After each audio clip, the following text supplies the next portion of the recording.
একদিন একটা তান্ত্রিক ডাইনিকে ধরার জন্য তার পিছনে পিছনে দৌড়াতে থাকে। ডাইনিটি তান্ত্রিকের হাত থেকে বাঁচার জন্য একটা গাছের তলায় এসে আর দৈব শক্তির মাধ্যমে একটা মুরগির রূপ ধারণ করে এবং সেখান থেকে চলে যায়।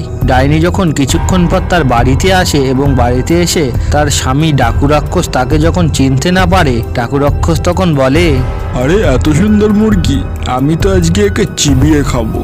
এই বলে ডাকু রাক্ষস কপ কপ করে সেই মুরগিটা চিবিয়ে খেলো এবং ডাইনি সেখানেই মারা গেল। একদিন টিঙ্কু তার মায়ের জন্য একটা গাছ থেকে আম পাড়তে আসে, কিন্তু আম গাছটি অনেক বড় ছিল, তাই টিঙ্কু গাছে উঠতে পারছিল না। ঠিক তখনই টিঙ্কু দেখে পাশে একটি পাথর পড়ে আছে। ওই পাথরটি দিয়ে টিঙ্কু আম পাড়তে যায়, কিন্তু পাথরটি আম গাছে না লেগে একটি ডাইনির মাথায় গিয়ে লাগে। তখন ডাইনি খুব রেগে যায় এবং ডাইনি তাড়াতাড়ি করে টিঙ্কুর সামনে চলে আসে এবং টিঙ্কুকে তার জাদুশক্তির মাধ্যমে একটা পাথর বানিয়ে দেয় এবং ডাইনিটি তখন বলে, টিঙ্কু, তুই আমাকে পাথর দিয়ে মাথায় মেরেছিস, তোকে আমি ছাড়বো না। তুই আবার ঠিক হয়ে যাবি যদি সবাই ভিডিওটি লাইক করে চ্যানেলটিকে সাবস্ক্রাইব করে দেয়। তা না হলে কিন্তু তুই কোনোদিনও ঠিক হতে পারবি না, সারা জীবন এই পাথর হয়েই থাকতে হবে।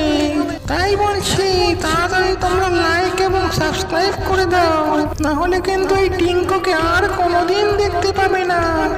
একদিন রিমি তার ভাইকে হারিয়ে ফেলেছিল, তাই সে তার ভাইকে খুঁজতে খুঁজতে একটা গুহার সামনে চলে আসে এবং সেই গুহার সামনে এসে সে খুব ডাকাডাকি করতে থাকে তার ভাইকে।